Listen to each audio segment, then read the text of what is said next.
ধন্যবাদ।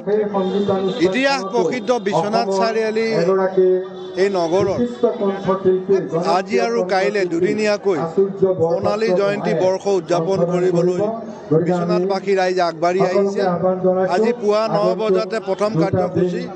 এই কাৰ্যসূচী হ'ল 55খন পতাকা উত্তোলন আৰু বিশ্বনাথ চাৰিআলিৰ বিশিষ্ট ব্যক্তিসকলৰ জৰিয়তে এই পতাকা উত্তোলন কাৰ্যসূচী সম্পাদন কৰা হ'ল। অহা কালিলৈ মুকলি সভা অনুষ্ঠিত হ'ব। অসমৰ মাননীয় মন্ত্ৰী জয়ন্ত মল্ল বৰুৱাদেৱ উপস্থিত থাকিব আৰু ৰাতিলৈ সন্ধিয়ালৈ আমাৰ অসমৰ শিল্পী আচুৰ্য বৰপাত্ৰ গোহাঁইদেৱে সংগীত অনুষ্ঠান অনুষ্ঠিত কৰিব। সেইবাবে মই সকলো ৰাইজৰ সহায় সহযোগিতা বিচাৰিছোঁ। আশা কৰিছোঁ সকলো ৰাইজে সহায় সহযোগিতা আগবঢ়াই এই অনুষ্ঠান সুন্দৰভাৱে পৰিচালনা কৰাত সহায় যাতে কৰে। ধন্যবাদ। আমি বহুদিনৰ পৰা যোৱা প্ৰায় 3 বছৰৰ প্ৰচেষ্টাৰ অন্তত আমি 2025 চনৰ আজি 29 তাৰিখে আমি সোণালী জয়ন্তী উৎসৱ আমি দুদিনীয়াকৈ আৰম্ভ কৰিছোঁ।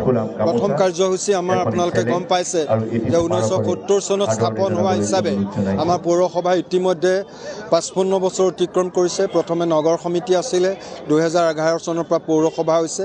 গতিকে আমি 55জন বিশিষ্ট ব্যক্তিক আজি নিমন্ত্ৰণ জনাই আনি এই প্ৰথম কাৰ্যসূচী আমি ৰূপায়ণ কৰিছোঁ আৰু আমি অতিশয় আনন্দিত হৈছোঁ যে বিশ্বনাথ চাৰিআলি বিভিন্ন ক্ষেত্ৰৰ বিশিষ্ট ব্যক্তিসকল আহি উপস্থিত হৈছে আৰু তেখেতসকলে আজি পতাকা উত্তোলন কৰিছে। আমাৰ বিধায়ক মহোদয়েও পতাকা উত্তোলন কৰিছে। গতিকে আমি অতিশয় উৎসাহিত হৈছোঁ যে ইমান ঠাণ্ডা বতৰকো নেওচি সকলো বৰ্ষীয়ান ব্যক্তি, যথেষ্ট ছিনিয়ৰ ব্যক্তি, আমাৰ জ্যেষ্ঠ ব্যক্তি আমাৰ মাজত উপস্থিত হৈছে। গতিকে আমি প্ৰথম কাৰ্যসূচী হিচাপে আমি এই কাৰ্যসূচী অতিশয় সফল হোৱা বুলি আমি ভাবিছোঁ আৰু ইয়াৰ পিছতে আমাৰ দিনজোৰা কাৰ্যসূচী আছে।